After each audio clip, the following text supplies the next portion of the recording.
तुझ्यात हरवले मी भाग 16. आदित्य आणि सायलीची मैत्री आणखी घट्ट झाली होती. रात्री दोघांनी एकत्र जेवण केलं, बराच वेळ गप्पा मारल्या आणि दिवसाचा शेवट हसत खेळत झाला.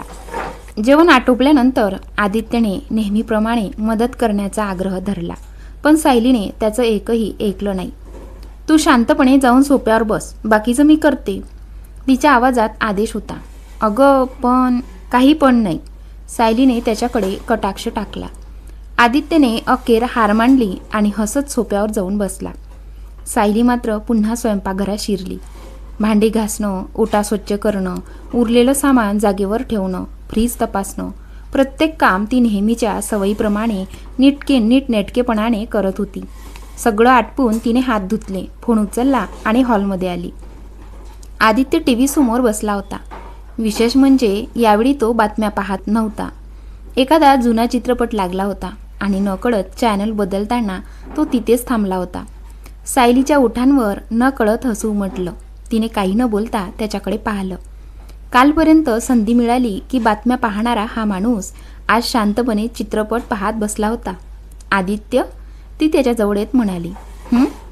आता औषध दे घे आणि आराम कर. हो मॅडम, तो लगेच म्हणाला.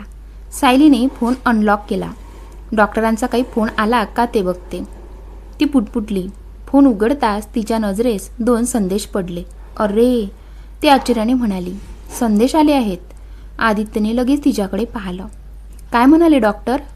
सायलीने पहिला संदेश उघडला. त्यात फक्त एक शब्द होता, गुड. त्याखाली एक व्हॉइस मेसेज होता. तिने तो प्ले केला. क्षणात डॉक्टरांचा आवाज ऐकू आला. रिपोर्ट पूर्णपणे नॉर्मल आहे. काळजी करण्यासारखं काही नाही. साधा व्हायरल ताप होता. मात्र पुढचे 3 दिवस औषधं सुरू ठेवा. थंड पदार्थ, बाहेरचं अन्न आणि शरीराला त्रास देणाऱ्या गोष्टी टाळा. पूर्ण विश्रांती घ्या. व्हॉइस मेसेज संपला. सायली आणि आदित्यने एकमेकांकडे पाहिलं. दोघांच्याही चेहऱ्यावर सुटकेचं हास्य होतं. म्हणजे अजून 3 दिवस औषध? सायली म्हणाली. आदित्यने खांदे उडवले. काही हरकत नाही. औषध वेळेवर घेशील? घेईन. खोटं बोलू नकोस. अगं खरंच. दोघेही हसले. सायलीने त्याला औषध दिलं. आदित्यने पाणी घेऊन ते गिळलं. त्यानंतर सायली उठली. टीव्ही बंद केला. हॉलमधील लाईटही बंद केला. चल, ती म्हणाली. झोपायची वेळ झाली. आदित्य तिच्यासोबत चालू लागला. कॉरिडॉरमधून खोलीकडे जाताना सायली पुन्हा म्हणाली. आज पुरेसा आराम कर. आणि तू? आदित्यने विचारलं. मीही झोपणार. खोटं. सायलीने भुवया उंचावल्या. तू अजून थोडा वेळ फोन बघशील. आदित्य हसला. तुला सगळं कसं माहिती असतं? कारण मी तुला ओळखायला लागलो आहे. क्षणभर दोघे एकमेकांकडे पाहत राहिले. नंतर सायलीने नजर चुकवली आणि दोघे शांतपणे आदित्यच्या खोलीसमोर येऊन थांबले. आदित्यच्या खोलीसमोर येताच दोघांचे पाय आपोआप थांबले. आता बोलण्यासारखं काही विशेष उरलं नव्हतं. तरीही दोघे काही क्षण तिथेच उभे राहिले. सायलीने कपाटातून औषधांची पट्टी काढली आणि एक गोळी त्याच्या हातात ठेवली. ही घे. आदित्यने मान हलवत गोळी घेतली आणि पाण्यासोबत गिळली. सायलीने समाधानाने श्वास सोडला. छान, ती हलकसं हसत म्हणाली. आता व्यवस्थित झोप आणि काही गरज पडली तर लगेच मला हाक मार. माझ्या खोलीचा दरवाजा उघडाच असेल. हे ऐकताच आदित्यने डोळे बारीक केले. सायली, काय? तू जरा जास्तच काळजी करतेस. सायलीने हाताची घडी घातली. आणि तू जरा जास्तच नीच काळजी आहेस. मी आता पूर्ण बरा आहे. हो हो, ते मला माहिती आहे, ती मिश्किलपणे म्हणाली. म्हणूनच काल रात्री 103 ताप होता ना? आदित्यने ओठ दाबले. उत्तर नव्हतं. सायलीला त्याचा चेहरा पाहून पुन्हा हसू आलं. झोप आता, ती पुन्हा म्हणाली. आणि माझी झोप मोडू नकोस. अगं, उलट तूच माझ्यासाठी रात्रभर जागी राहू नकोस. आदित्य म्हणाला. मला काही होणार नाही. सायलीने डोळे फिरवले. ठीक आहे बाबा. Good night. मग ती हळूच हसली. Good night Sayali. सायली वळली. काही पावलं चालल्यानंतर तिने पुन्हा एकदा मागे वळून पाहिलं. आदित्य अजूनही तिथेच उभा होता. त्याने हलकंसं स्मित केलं. सायलीनेही मान हलवली आणि आपल्या खोलीत निघून गेली. दरवाजा बंद होताच आदित्य काही क्षण जागच्या जागी उभा राहिला. आजचा दिवस त्याच्या आयुष्यातील वेगळाच दिवस होता. अनेक गैरसमज दूर झाले होते. सायली आता फक्त शेजारीन किंवा ओळखीची व्यक्ती राहिली नव्हती. ती त्याची मैत्रीण झाली होती. हा विचार मनात येताच त्याच्या ओठांवर नकळत हसू उमटलं. काही वेळाने तो बाथरूममध्ये गेला, ताजेतवाने झाला, कपडे बदलले आणि मग बेडवर येऊन बसला. समोर ठेवलेला फोन त्याने हातात घेतला. सायलीने त्याला बातम्या पाहू नकोस असं सांगितलं होतं, म्हणून तो फक्त मोबाईलवर काही सामान्य अपडेट्स पाहत बसला. तेवढ्यात त्याच्या फोनवर एक मेसेज आला. स्क्रीनवर नाव दिसताच त्याच्या चेहऱ्यावर हलकंसं हास्य उमटलं. त्याने लगेच तो संदेश उघडला. काही मिनिट त्यांच्यात गप्पा झाल्या. साधं बोलणं, काही चौकशी, काही उत्तरं. सुमारे 3-4 मिनिटांनी संभाषण संपलं.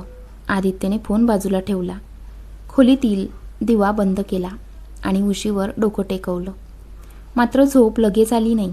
त्याचे विचार पुन्हा पुन्हा दिवसभरातील घटनांकडे वळत होते.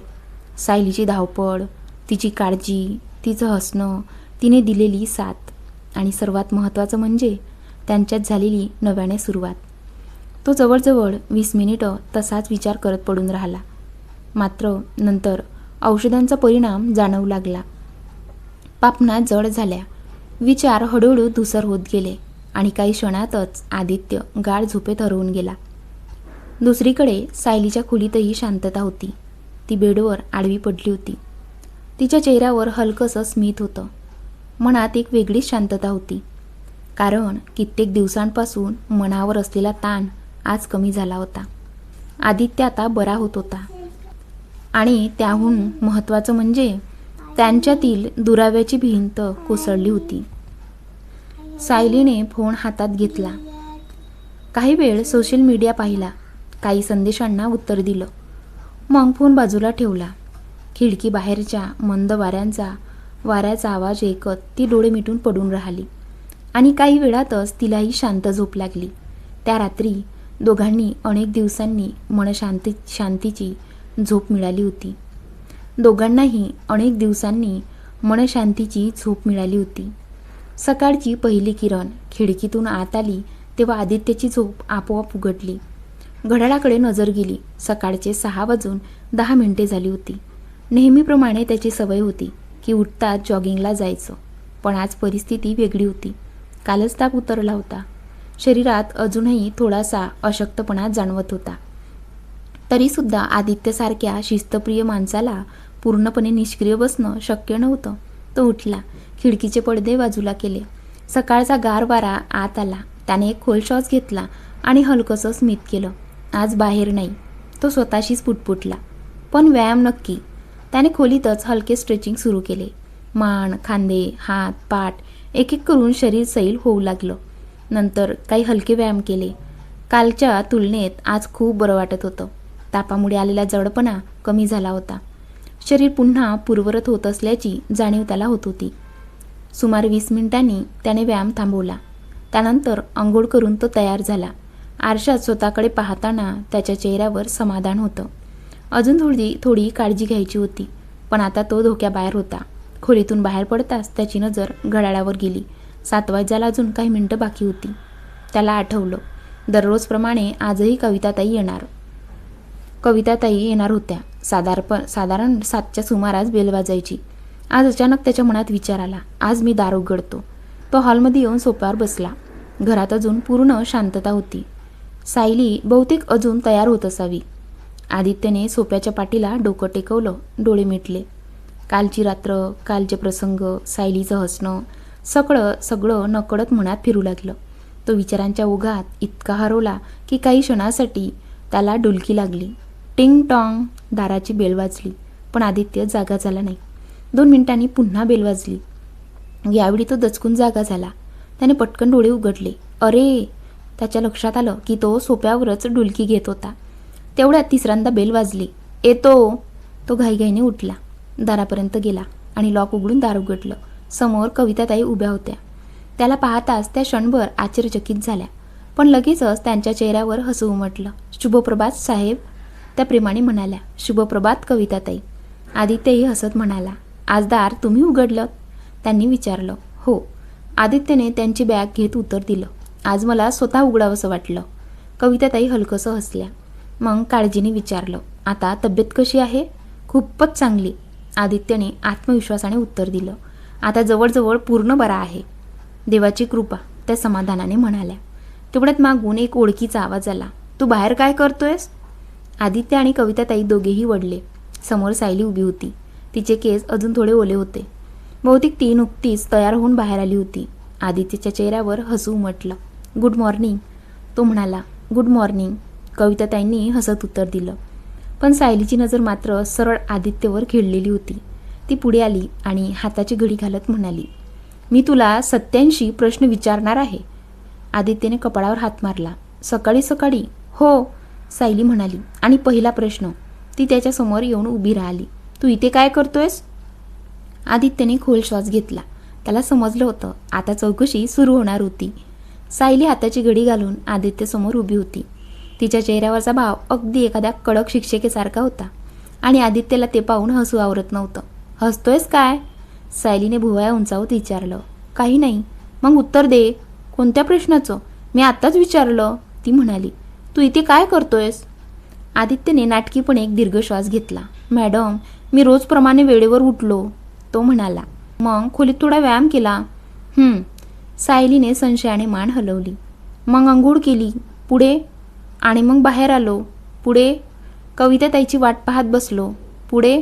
आणि मग बहुतेक मला डुलकी लागली. हे ऐकताच कविताताई हसल्या. सायलीनेही ओठ दाबले. म्हणजे जॉगिंगला गेला नव्हतास? ती पुन्हा खात्री करून घेत म्हणाली. नाही.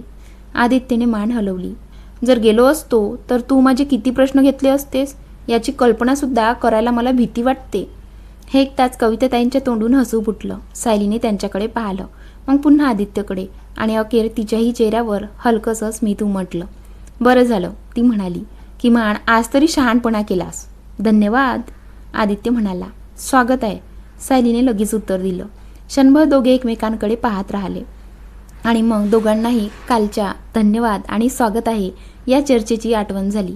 त्यांच्या चेहऱ्यावर न कळत हसू उमटलं. कविताताई हे सगळं पाहत होत्या. त्यांच्या अनुभवी नजरेला या दोघांमधला बदल स्पष्ट जाणवत होता. कालपर्यंत जिथे तणाव होता तिथे आज सहजपणा होता. जिथे अंतर होतं तिथे आता आपुलकी होती. त्या समाधानाने हसल्या आणि थेट स्वयंपाकघराकडे निघून गेल्या. आदित्यने दार बंद केलं. मात्र तो काही बोलण्याआधीच सायली पुन्हा म्हणाली, तरीही काय?